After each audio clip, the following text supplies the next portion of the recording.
નમસ્કાર મિત્રો, વેધર ઇન્ફોર્મેશનમાં આપનું સ્વાગત છે અને હું છું પરેશ। ખાસ કરીને આજના વિડીયો આપણે 24 ઓગસ્ટ 2025ના રોજ મોડી રાત સુધીમાં કયા કયા વિસ્તારની અંદર વરસાદ પડવાનો છે, કેટલી માત્રામાં પડવાનો છે તે વિશેની ચર્ચા કરવાની છે।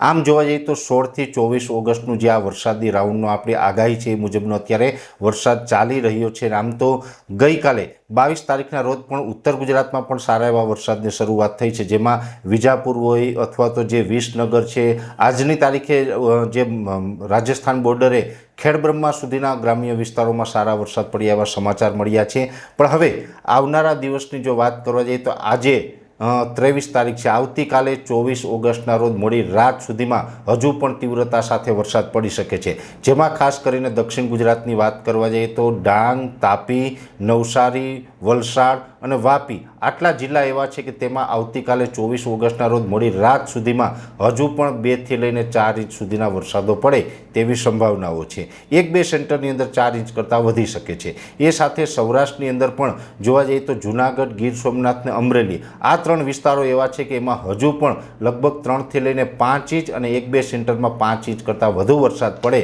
અને આ જે 3 જિલ્લાને બાદ કરતાં સૌરાષ્ટ્રના બીજા વિસ્તારો હોય તેમાં છૂટાછવાયા મધ્યમથી સારા વરસાદો છે એ નોંધાતા રહેશે। ખાસ કરીને જોવા જઈએ તો આવતીકાલે 24 ઓગસ્ટના રોજ મોડી રાત સુધીમાં મોરબી, સુરેન્દ્રનગર, બોટાદ અને રાજકોટના ઉત્તર ભાગો છે એમાં પણ એકંદરે સારા વરસાદની અપેક્ષા દેખાઈ રહી છે। પશ્ચિમ સૌરાષ્ટ્રમાં દ્વારકા, જામનગર, પોરબંદરમાં હળવાથી મધ્યમ વરસાદો જોવા મળશે। એ જ સાથે કચ્છ જિલ્લો છે તેમાં સામાન્ય વરસાદો છે એ 24 ઓગસ્ટના રોજ મોડી રાત સુધીમાં જોવા મળે તેવી શક્યતાઓ છે। ખાસ કરીને મધ્ય ગુજરાતનું વિરમગામ, અમદાવાદ, ગાંધીનગર, આણંદ, નડિયાદ અને વડોદરા આ વિસ્તારો છે એમાં 1 થી 2 ઇંચ સુધીના વરસાદો 24 ઓગસ્ટ 2025ના રોજ મોડી રાત સુધીમાં નોંધાઈ શકે છે। ઉત્તર ગુજરાતના જે વિસ્તારો છે જેમાં ખાસ કરીને સૌથી વધારે વરસાદની શક્યતાઓ છે એ છે સાબરકાંઠા જિલ્લો। સાબરકાંઠા જિલ્લાના લગભગ સાર્વત્રિક તમામ વિસ્તારોની અંદર 2 થી લઈ અને 4 ઇંચ સુધીના વરસાદો પડે તેવી શક્યતાઓ રહેલી છે। બાકી બનાસકાંઠા, વાવ-થરાદ, પાટણ અને મહેસાણા જેવા વિસ્તારો છે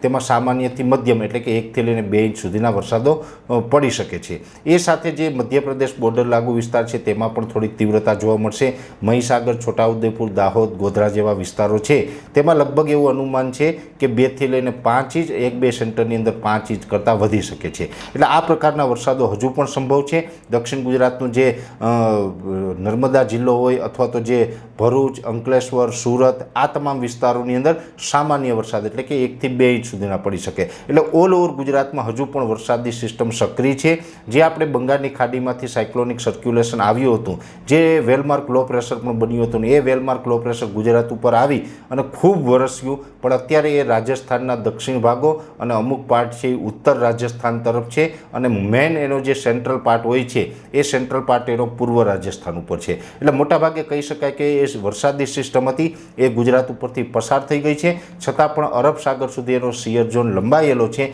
જેને કારણે હજુ પણ વરસાદો પડી રહ્યા છે અને આવતીકાલે 24 ઓગસ્ટના રોજ મોડી રાત સુધી આપણે જે જણાવ્યું એ વિસ્તારોની અંદર હજુ પણ વરસાદ પડવાની શક્યતાઓ છે।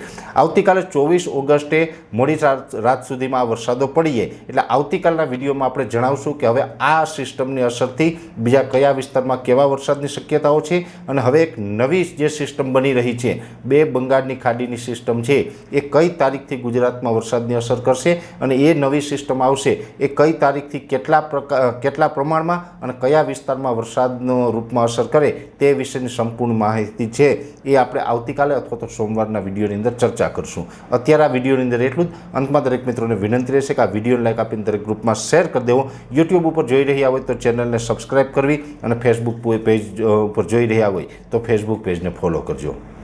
નમસ્કાર।